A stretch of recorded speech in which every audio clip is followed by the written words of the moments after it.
Hello, my name is Lyla Smart, and today I'll be discussing with you the 7 developmental pathways in children and how that relates to teaching and learning. The first pathway is the physical pathway that refers to a child's biological development, the development of the brain, fine motor skills, coordination, etc. Certain skills are required for a child to learn certain milestones, like fine motor skills is required for a child that is learning how to write.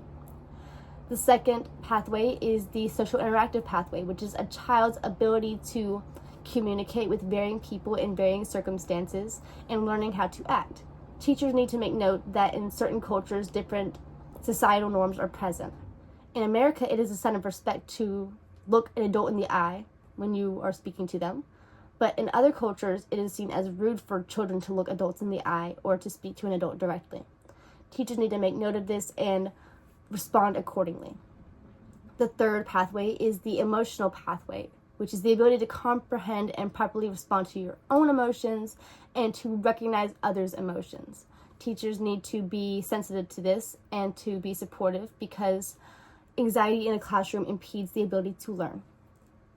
The fourth pathway is the cognitive pathway, which refers to how information is processed, the ability to use deeper thinking and reasoning, and to generalize. Teachers need to know what approach of teaching is best for the child's level of understanding.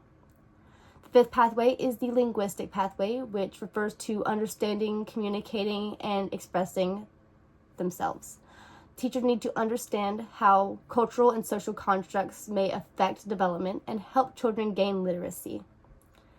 The sixth pathway is the psychological pathway, or the who am I stage, which is a student's sense of self, identity, and it is a defining task of adolescence. Teachers can recognize the strengths and build a positive sense of identity in their children. The seventh pathway is the moral ethical pathway, which understands morals, respecting rights, and acting in the interest of others, and understanding the common good in society, and understanding that there is an expected way to act in society. Teachers who consider all pathways lead to better success in their students, and it's important for teachers to understand that children may be at different stages in these pathways. Teachers who not only focus on the cognitive side of a child's development, but all aspects, the whole child, can determine what style of teaching is going to be the most effective and better the child's understanding. Thank you for watching.